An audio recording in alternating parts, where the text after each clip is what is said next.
You know your day's about to get weird when you're just tying your boot in a library parking lot, and the next thing you hear is, "Hands where I can see 'em."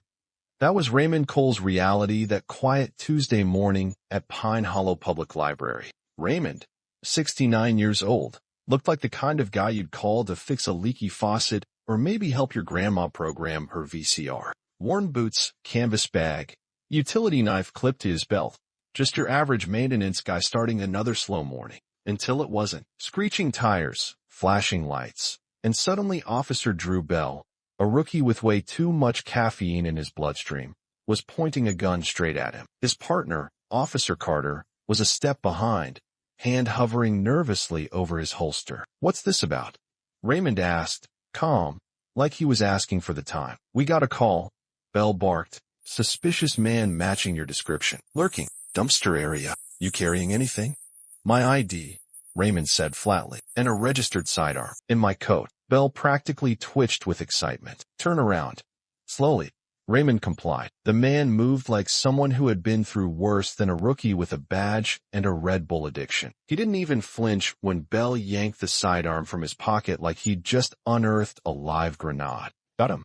Bell crowed like he'd just cracked the Zodiac code. "Weapon, weird behavior, no ID badge. Sounds about right." Across the street, a couple of bystanders watched. One woman pulled out her phone. Somewhere, a Karen prepared to go live on Facebook. Raymond said nothing, but inside, he wasn't worried. No.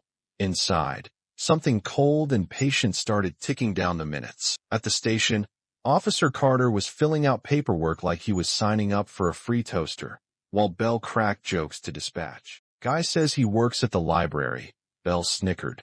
"But he's packing like it's Fallujah out there." Carter squinted at the computer screen. No priors, but he leaned in. A red alert flashed across the database like a nuclear warning. "Active asset. Do not process. Priority intercept." Carter's mouth went dry. Bell. What? He got a parking ticket too." Bell laughed. Then the computer screen duplicated the alert. Then again. Then another line appeared.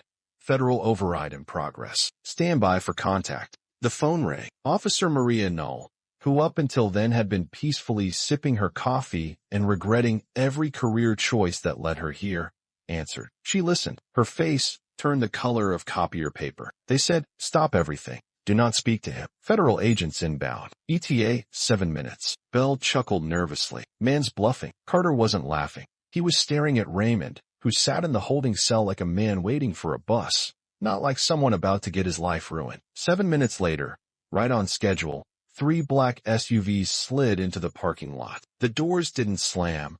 They whispered open, like bad news in a hospital corridor. 4 agents walked in, suits, earpieces, calm energy that didn't ask for permission. It took it. Leading them was a man you could smell authority on, Agent Vance. Mid-50s, sharp silver tie, eyes like X-ray machines that had seen everything and gotten bored of it. "Who arrested Raymond Cole?" Vance asked, voice sharp enough to slice bread. Bell stepped forward. His swagger had evaporated. Officers Bell and Carter, sir. Matched a call. Found a weapon. You ran his ID?"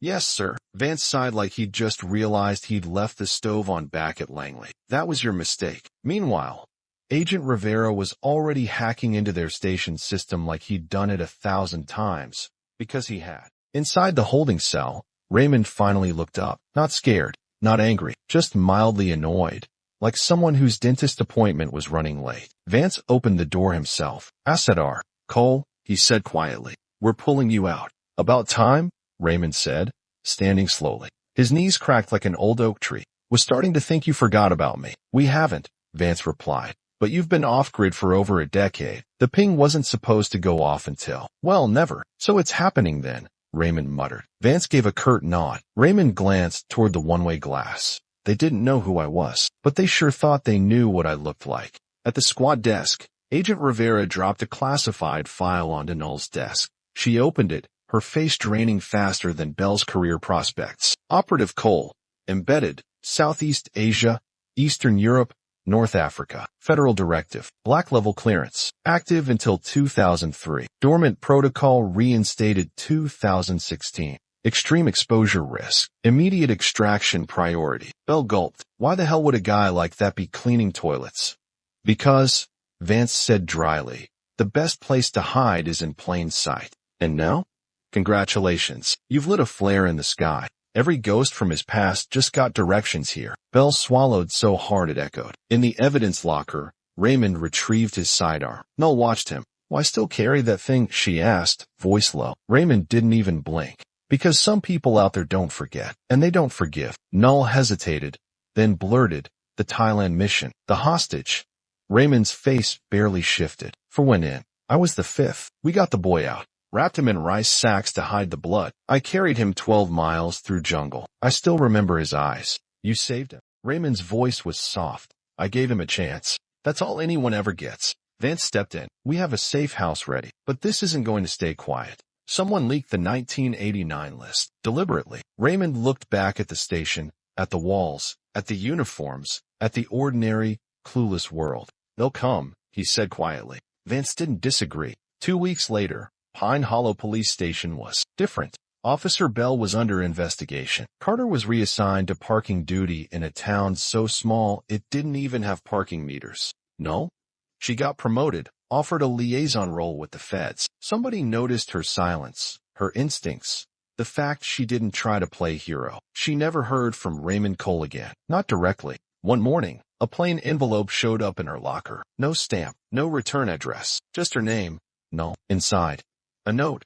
Handwritten. No frills. Some people think the war ends when the guns stop firing. It doesn't. It just gets quieter. You listened. You didn't need a file to know the truth. Stay rare. R.C. Null tucked the note into her locker door. No speech. No big ceremony. But she walked a little taller after that. Not lighter. Just more aware. Miles away, in a quiet rehabilitation center tucked into the Appalachian woods, veterans sat in a half-circle of old chairs. A young vet, barely out of high school by the looks of him, leaned forward, hands shaking. I can't sleep. Keep seeing the ambush. Every night. Raymond Cole, now just another face in the crowd, nodded slowly. You never forget, he said. You just learn how to carry it without letting it carry you. Another vet asked, how long did it take you?